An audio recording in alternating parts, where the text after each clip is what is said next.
ओम गणेशाय नमः। नमस्कार, मैं अविनाश सिंह। आज हम बात करेंगे एक अन्य विषय, योग के विषय में।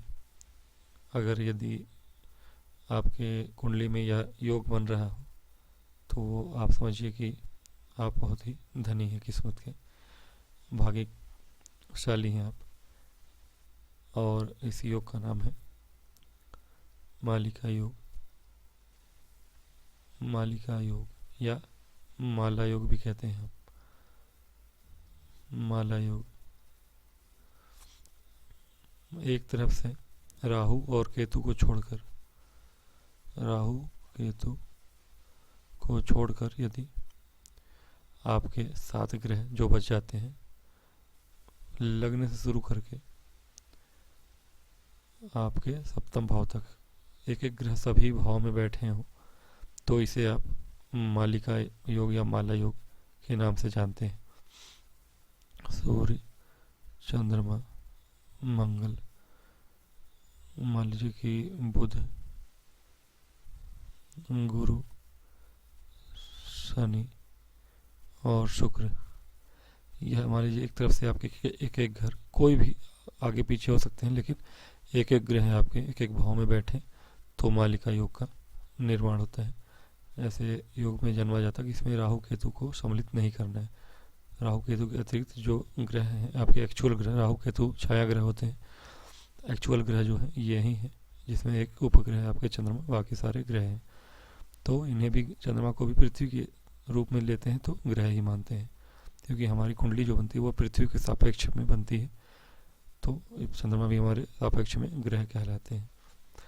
तो यह आपके मालिका योग की बात होगी। माला योग ऐसे बनता है, किंतु माला योग हर भाव से अलग अलग फल देता है, और अलग अलग भाव से बनने पर अलग अलग इसके फल और नाम भी होते हैं, और सबको मैं बताऊंगा। लग्न से शुरू होने पे, लग्न से लेकर सप्तम एंटी क्लॉकवाइज जो बनेगा वह मालिका मेन माला योग कहेंगे उसको। लेकिन जब वह द्वितीय से बनेगा, शुरू होता है और अष्टम पे खत्म होता है, तृतीय से शुरू होकर नवम पे, चतुर्थ से खत्म होकर शुरू होकर दसम पे खत्म हो, पंचम से शुरू होकर 11th आपके हाउस में खत्म हो, अथवा छठे से शुरू होकर 12वें में खत्म हो, तो सातों ग्रह तो जहाँ जहाँ जिस भाव से शुरू होंगे उस भाव से अलग अलग नाम इनके दिए गए हैं। हर नाम के साथ मैं आपको इनके फल को बताऊंगा। पहले भाव से शुरू होने पे मालिका योग में क्या फल मिलेगा, तो माला योग में जन्मा जातक जो होता है वह राजा के समान बताया गया है। राजा के समान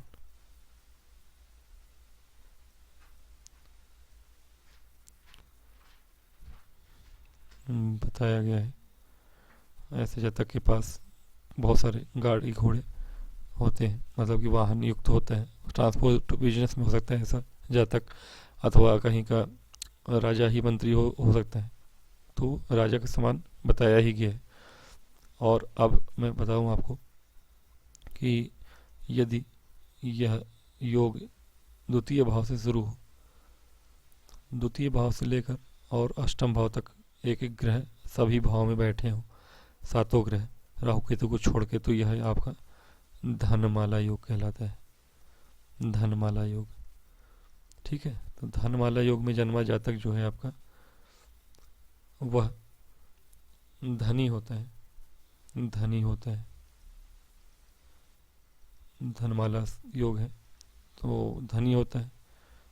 और ऐसा जातक जो होता है पितृभक्त होता है, पितृभक्त होता है, देखने में सुंदर होता है। ऐसा जातक धनी होगा, देखने में सुंदर होगा, पितृभक्त होगा। यह हो गई धनमाला की बात। यदि दूसरे से लेकर अष्टम भाव तक एक ग्रह सूर्य, चंद्रमा, मंगल, बुध, गुरु, शुक्र, शनि एक एक तरह से बैठे हो, तो यह धनमाला योग बनाएंगे। दूसरे भाव से शुरू होकर अष्टम भाव तक खत्म होना चाहिए, एक एक भाव में सभी ग्रह हों तब। अब बात करेंगे तीसरे घर से, तृतीय भाव से शुरू होकर और नवम भाव तक। यदि तीसरे घर से शुरू होकर हर भाव में एक एक ग्रह बैठा हो, सातों में सूर्य, चंद्रमा, बुध, गुरु, शुक्र, शनि, और कौन रह गया, चंद्र, मंगल रह गया। मंगल मान लीजिए यहाँ है। तो एक एक ग्रह सभी में कोई भी आगे पीछे हो सकता है, सूर्य से शुरू होना जरूरी नहीं है, मैंने बस लिख दिया है क्रमवार। कोई भी हो, बस राहु केतु नहीं होने चाहिए, एक एक ग्रह सभी में बैठे हो। तो तृतीय से शुरू हो तो इसे हम विक्रम माला योग बोलेंगे। विक्रम माला योग, ठीक है, माला योग ही है लेकिन अलग अलग, बहुत से शुरू होने पर अलग अलग नाम और अलग अलग फल हैं, इसलिए विक्रम माला योग यह बनता है। विक्रम माला योग में राजा जो होता है, जातक जो होता है वह राजा के समान होता है, राजा के ही समान होता है विक्रम माला योग वाला जातक भी। माला योग में भी राजा के समान होता है, लेकिन विक्रम माला योग वाला जो थर्ड हाउस से शुरू है वह राजा के समान होगा जातक, और शूरवीर होता है, यानी कि पराक्रमी होगा, पराक्रम भाव है। यहाँ से शुरू होने वाले जातक शूरवीर होते हैं, शूरवीर होते हैं, धनी होते हैं, लेकिन हाँ थोड़ी सी परेशान होते हैं बीमारी से भी, इनको बीमारी होती है कहीं ना कहीं। तो बाकी होते हैं बिल्कुल पराक्रमी होते हैं, राजा के समान होते हैं। यह फल आपके विक्रम माला योग में। अब बात करेंगे चतुर्थ भाव से शुरू हो, 1 2 3 4 5 6 7, यहाँ से शुरू कर यहाँ तक आपके एक एक भाव में एक एक ग्रह बैठा हो। सूर्य हो गए, चंद्रमा हो गए, मंगल हो गए, बुध हो गए, गुरु हो गए, शुक्र और शनि, एक एक ग्रह सभी में बैठे हो अगर चौथे से शुरू होकर 10वें तक, तब आप इसको कौन से माला, बंधु माला, यह बंधु भाव है मान लीजिए, तो इसे हम बंधु माला बोलते हैं, बंधु माला योग। बंधु माला योग आपका अच्छा योग माना जाता है। ऐसा जातक जो है वह दानी प्रवृत्ति का होता है, दानी प्रवृत्ति का होता है। ऐसे जातक घूमने पीने के बड़े शौकीन होते हैं, देश विदेश घूमने के शौकीन होते हैं, देश विदेश की यात्रा करते हैं, देश विदेश की यात्रा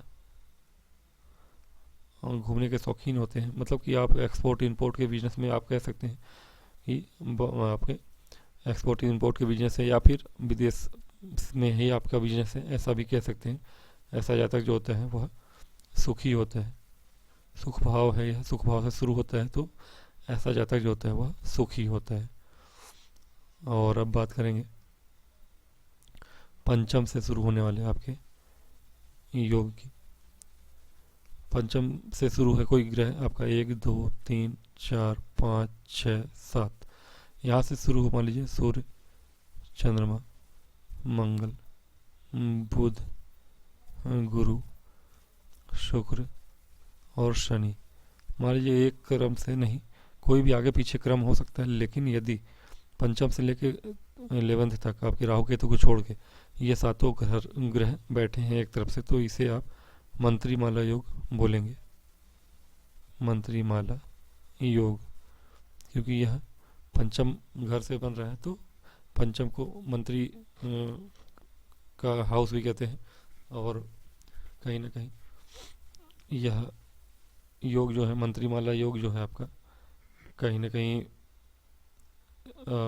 राजा बनाने वाला योग है, और मंत्रीमाला में आदमी जो है राजा के ही समान होगा। पंचम भाव मंत्री पद को दिलाने वाला योग है हालांकि, लेकिन हाँ हमारे इस योग के बनने पर ऐसा जातक जो है वह राजा के समान पराक्रमी होता है।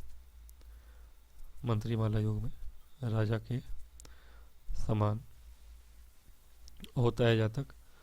और अगर इसके देखें हम तो ऐसा जातक जो होता है बहुत ही कीर्तिवान होता है, कीर्तिमान या कीर्तिमान जो भी है, और धार्मिक कार्यों में रुचि रखने वाला होता है, धार्मिक कार्य करने वाला। बड़े बड़े सदगुरु जैसे हैं आज के ज़माने में, तो उस तरह के योग भी कह सकते हैं आप। वैसे धर्मगुरु भी बन सकते हैं। पंचम भाव से धार्मिक कार्य को करने वाला या राजा के समान प्रतापी होता है, नाम देश विदेश में लोग जानते हैं उसे। तो मंत्री माला योग में ऐसे जातक होते हैं। मंत्री माला योग जो आपके पंचम से शुरू होकर 11वें भाव तक एक एक ग्रह सभी भाव में हो तो बनता है। अब बात करते हैं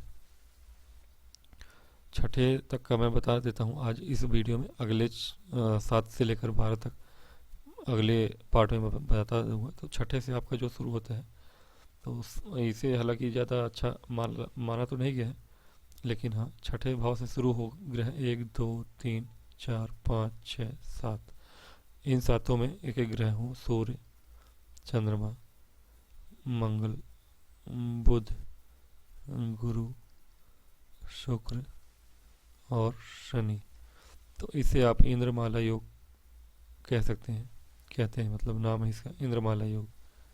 माला योग है सब, लेकिन इंद्रमाला योग इसको कहा गया है। षष्ठमाला इंद्रमाला, इसमें छठा घर कहा जाता है कि वर्षा को रिप्रेजेंट करता है। तो इंद्रमाला योग में छठे घर से, तो छठे 8वें और 12वें घर से बनने वाला जो माला योग है वह उतना शुभ फल देने वाला नहीं है। यह 2 स्थान है, चूँकि बाकी सारे माला योग जो हैं अच्छे फल देते हैं, लेकिन छठे 8वें 12वें के माला योग उतने अच्छे फल नहीं देते। फिर भी इंद्रमाला में क्या है कि कभी कभी धन आ गए आपके पास, कभी धनी होंगे आप, कभी निर्धन होंगे, दीनता आएगी आपके जीवन में।